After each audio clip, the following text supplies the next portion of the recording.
सम्पूर्ण शिक्षक साथीहरूलाई हार्दिक स्वागत एवं अभिवादन व्यक्त गर्न चाहन्छु यस लर्निङ सेन्टर युट्युब च्यानलमा। साथीहरू, विभिन्न विषयवस्तुहरूको बारेमा छलफल गर्ने क्रममा आज हामी अर्को महत्त्वपूर्ण विषयवस्तु लिएर यहाँहरू समक्ष उपस्थित भइसकेका छौँ। साथीहरू, आज म यहाँहरू समक्ष माध्यमिक शिक्षा पाठ्यक्रम 2076 अन्तर्गत कक्षा 11 को सामाजिक अध्ययन विषयवस्तुको नयाँ पाठ्यक्रम 2076 लिएर उपस्थित भएको छु।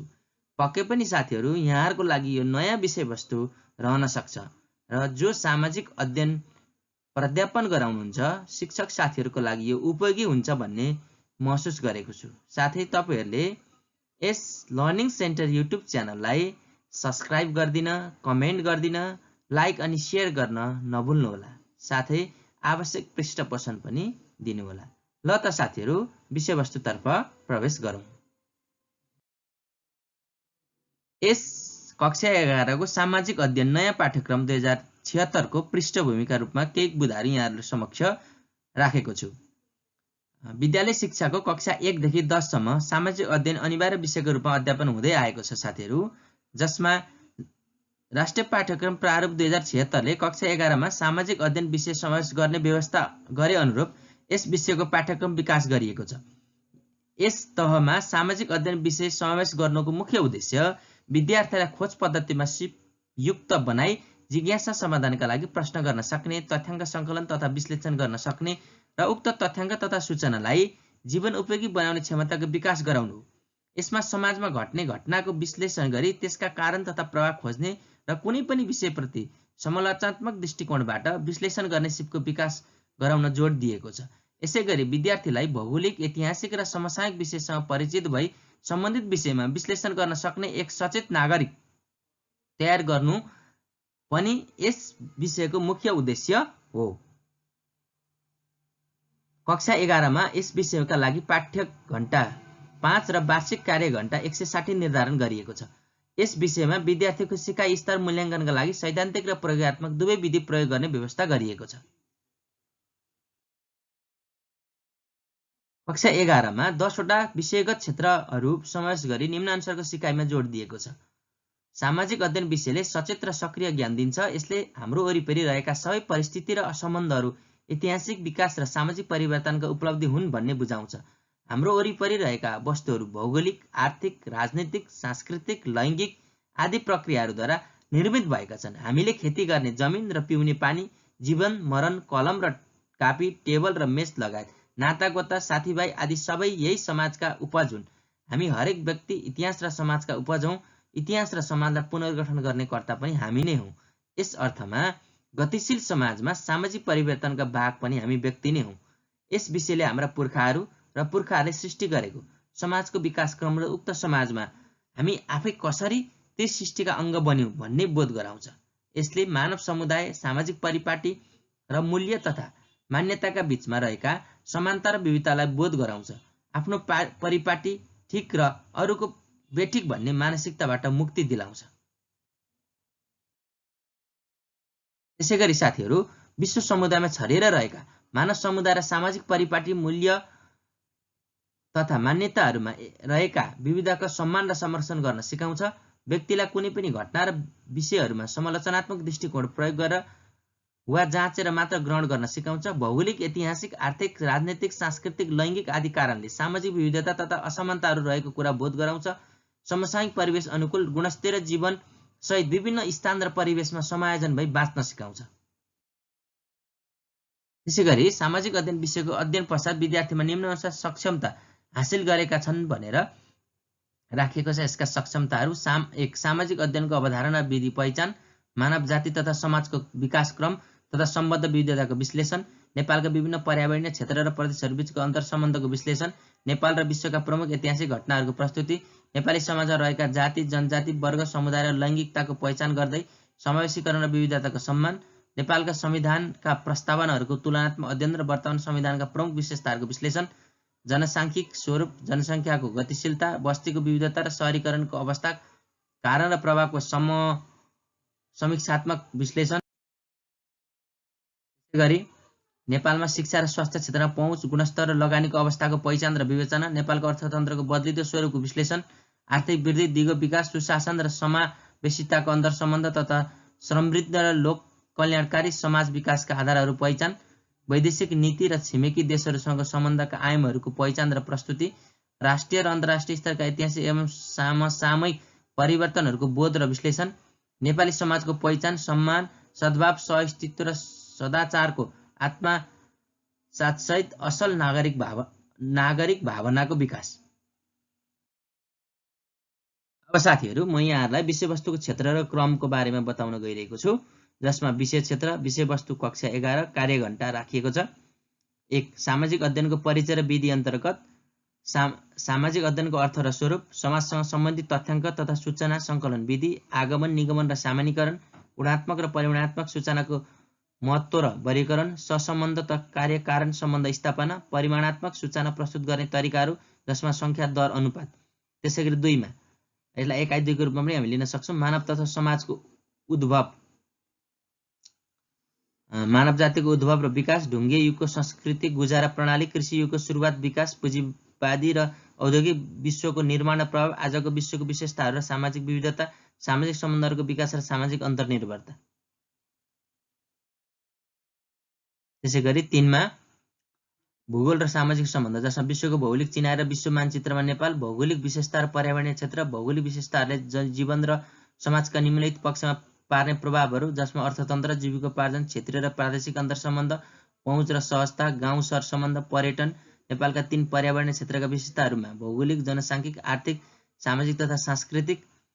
त्यसैगरी नेपालका प्रदेशहरूको विशेषतामा भौगोलिक, जनसाङ्खिक, आर्थिक, सामाजिक तथा सांस्कृतिक अन्तर्प्रदेशिक सम्बन्ध। त्यसैगरी विपद व्यवस्थापन, विद्यमान प्रयास र अभ्यास, भूगोलका सूचना प्रविधिको प्रयोग, जसमा तथ्याङ्क सङ्कलन, प्रशोधन तथा तालिकाकरण र विश्लेषणको उपयुक्त र सफ्टवेयरको प्रयोग। त्यसैगरी सूचना प्रविधि प्रयोग गरी ग्राफ, चार्ट, रेखाचित्रको निर्माण, स्रोत नक्साङ्कन र यसको प्रयोग, भूगोल प्रविधि, GIS, GPS इत्यादि। यसको कार्यघण्टा 18 रहेको छ। त्यसैगरी नेपाल र विश्वको ऐतिहासिक विकासक्रम, जसमा नेपालको इतिहास, प्राचीनकाल, मध्यकाल, ससाना राज्यहरूको उदय र अवसान, आधुनिक काल, पृथ्वीनारायण शाहदेखि राणाकालसम्मको अन्त्यसम्म, सङ्क्रमणकालीन अवधि विक्रम 2007 सालदेखि 17 सालसम्म, पञ्चायतकाल 2017 देखि 2047 सम्म, बहुदलीय प्रजातन्त्र 2047 देखि 2063 सम्म, दोस्रो सङ्क्रमणकालीन अवधि 2063 देखि 2072 सम्म, सङ्घीय लोकतान्त्रिक गणतन्त्रात्मक काल विक्रम 2072 सालदेखि हालसम्म। त्यसैगरी विश्वको इतिहास, मध्यकालीन एसिया, आर्थिक उदय, एसियामा आर्थिक सङ्कुचन, औद्योगिक क्रान्ति र युरोपेली औपनिवेशिकताको सुरुवात, लोकतन्त्रको उदय र विकास। यसको कार्यघण्टा 14 रहेको छ। त्यसैगरी साथीहरू, 5 मा रहेको छ सामाजिक पहिचान, विविधता र वर्ग विभाजन, जसमा जात प्रथा, जात प्रथाको प्रारम्भिक इतिहासका 3 अवधारणाहरू, दैवी, शास्त्रीय र व्यवहारजन्य, जात, उपजात र आर्थिक विस्तार। त्यसैगरी जाति, जनजाति, मधेसी, जाति, जनजाति र मधेसीको बदलिदो परिभाष र पहिचान, जाति, जनजाति र मधेसी बीचको विविधता, जनगणना र अन्य तथ्याङ्कको पुनरावलोकन, बहुसांस्कृतिकता र बहुल सांस्कृतिकताको विचार र अभ्यास। त्यसैगरी दलित र समावेशीकरण, जसमा दलित र मानवाधिकार, दलितको समावेशीकरण, दलित सम्बन्धी कानुनी व्यवस्था र कार्यान्वयन। त्यसपछि वर्ग र वर्ग विभाजनका आधार, जसमा त्यसैगरी लैङ्गिकताको निर्माण, जसमा जैविक र सामाजिक, लैङ्गिकताको आधारमा राजनीतिक, आर्थिक र सांस्कृतिक असमानता, लैङ्गिक समावेशिता। त्यसैगरी धार्मिक, क्षेत्रीय अपाङ्गता भएका लैङ्गिक तथा यौनिक अल्पसङ्ख्यक समुदायको पहिचान र समावेशीकरण र समतामूलक समाज निर्माणको उपायहरू। यसमा 15 कार्यघण्टा। त्यसैगरी नागरिक सचेतना र संविधान, यसमा नेपालको अधिराज्यको संविधान 2047, नेपालको संविधानको प्रस्तावनाको तुलनात्मक अध्ययन, नेपालको संविधानको राजनीतिक, कानुनी, आर्थिक र सांस्कृतिक विशेषताहरू, नेपालको संविधान र निर्वाचन प्रणाली, सङ्घीय, प्रादेशिक र स्थानीय सरकार निर्माण, काम, कर्तव्य, अधिकार र अन्तर्सम्बन्ध, राष्ट्रिय सुरक्षाको अवधारणा तथा चुनौती, नागरिक हक र कर्तव्य, सूचनाको हक र यसको कार्यान्वयन। यसको कार्यघण्टा 13 रह्यो। त्यसैगरी बस्ती, सहरीकरण, बसाइसराई र जनसाङ्खिकी, यसमा बस्ती विकास अन्तर्गत बस्तीको परिचय र वर्गीकरण, ग्रामीण र सहरी बस्तीका विशेषता, बस्तीको प्रकृति र सामाजिक सेवा बीचको तालमेल। त्यसैगरी सहरीकरणको अवधारणा र विश्वव्यापी प्रवृत्ति, नेपालमा सहरीकरणको मापदण्ड, विस्तार, प्रवृत्ति, सहरीकरणका अवसर र चुनौतीहरू, गाउँ सहर सम्बन्धले जीविकोपार्जनको विविधीकरणमा पारेको प्रभाव।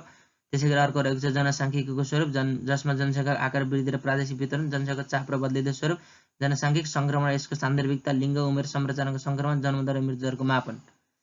त्यसै गरी बसाइसराई बसाइसराईको अवधारणा, विशेषताहरू, बसाइसराईको वर्गीकरण, प्रवृत्ति, प्रभाव, विश्वमा नेपालीको प्रभाव, बसाइसराई विप्रेषण र यसको प्रभाव, बसाइसराईको आर्थिक सामाजिक प्रभाव, बसाइसराई र सहरीकरण बीचको सम्बन्ध। यसको कार्यघण्टा 13 रहेको छ। त्यसै गरी साथीहरू 8 मा रहेको छ शिक्षा र स्वास्थ्य, जसमा शिक्षा अन्तर्गत शिक्षा र मानव सक्षमता, नेपालमा विद्यालय शिक्षा पहुँच, समावेशिता, गुणस्तर र उपलब्धि, नेपालमा उच्च शिक्षाको अवस्था र चुनौती, नेपालको शिक्षा क्षेत्रमा सरकार र निजी लगानी, शिक्षा र रोजगारी, सूचना प्रविधि र शिक्षा, इन्टरनेटको उपयोगिता र यसको प्रयोग, सामाजिक सञ्जालको प्रयोग र यसको चुनौती र सुरक्षात्मक उपाय। त्यसै गरी स्वास्थ्य अन्तर्गत नेपालमा स्वास्थ्य सेवामा पहुँच, गुणस्तर र उपलब्धि, स्वास्थ्य सेवामा सार्वजनिक निजी तथा निजी लगानी, सो उपचार र अनौपचारिक स्वास्थ्य लाभ, पोषणको स्थिति। यसको कार्यघण्टा 10 रहेको छ। त्यसै गरी 9 मा अर्थतन्त्र र विकास, यसमा नेपालको अर्थतन्त्रका आधार र विशेषताहरू, स्थानीय औपचारिक तथा अनौपचारिक आर्थिक कारोबारका पद्धतिहरू, अर्थतन्त्रको बदलिदो संरचना, कृषि, उद्योग, निर्माण र सामाजिक क्षेत्र, नेपालमा श्रम, शक्ति र रोजगारीका अवसरहरू, सरकारी वित्तको स्रोत, वितरण र उपयोग, सार्वजनिक, सरकारी, निजी तथा सरकारी क्षेत्र र यिनीहरूसँगको अन्तर्सम्बन्ध, निजी लगानीको महत्त्व र उद्यमशीलताको प्रवर्धन, वैदेशिक व्यापार सन्तुलन र घाटा, विप्रेषण, अर्थतन्त्रको विस्तार, प्रभाव र सीमा, आर्थिक विकास, दिगो विकास, मानव विकास र समावेशी विकासको अवधारणा, नेपालमा गरिबी, बेरोजगारी र आर्थिक असमानता, नेपालको विकासमा निजीकरण र उदारीकरण र विश्वव्यापीको प्रभावहरू, लोक कल्याणकारी समाजको विकास र समृद्धि, आर्थिक तथा सामाजिक सर्वेक्षणमा सूचना र प्रविधिको प्रयोग गर्न। यसको कार्यघण्टा 13 रहेको छ। त्यसै गरी साथीहरू अन्त्यमा आएर एकाइ 10 मा नेपालको अन्तर्राष्ट्रिय सम्बन्ध र समसामयिक घटनाहरू, यसमा नेपालको अन्तर्राष्ट्रिय सम्बन्ध, जसमा नेपालको विदेश नीतिका आधारहरू, नेपाल र भारत सम्बन्ध, त्यसै गरी नेपाल र चीन सम्बन्ध, वैदेशिक सरकारको उदय र विकास, त्यसरी सार्क, बिमस्टेक, विश्व व्यापार सङ्गठन, नेपालको वैदेशिक सम्बन्धी नीति र कार्यान्वयन। त्यसै गरी अर्को रहेको छ समसामयिक घटनाहरू, यसमा राष्ट्रिय तथा अन्तर्राष्ट्रिय स्तरमा भएका समसामयिक घटनाहरू, शिक्षा, विज्ञान तथा प्रविधि, राजनीतिक, आर्थिक, सामाजिक र खेलकुदसँग सम्बन्धित परियोजना कार्यहरू गरेर जम्मा यसको कार्यघण्टा 7 रहेको छ। हस्त साथीहरू, यसको मूल पाठ्यक्रम यहाँहरू समक्ष राखेँ। योदेखि अलावा परियोजना कार्य लगायत अन्य विषयवस्तुहरू पनि समावेश गरिएको छ। त्यसलाई पनि पक्कै पनि शिक्षक साथीहरूले पाठ्यक्रममा आधारित भएर चाहिँ हेर्नुहुनेछ। केही कमी कमजोरी भए त्यसलाई चाहिँ मिलाएर बुझ्नुहुनेछ भन्ने अपेक्षा राख्दै यहाँहरू समक्ष फेरि पनि यस लर्निङ सेन्टर युट्युब च्यानलबाट अन्य भिडियोहरू लिएर उपस्थित हुने बाचा गर्दै बिदा हुन चाहन्छु। हस्त नमस्कार साथीहरू।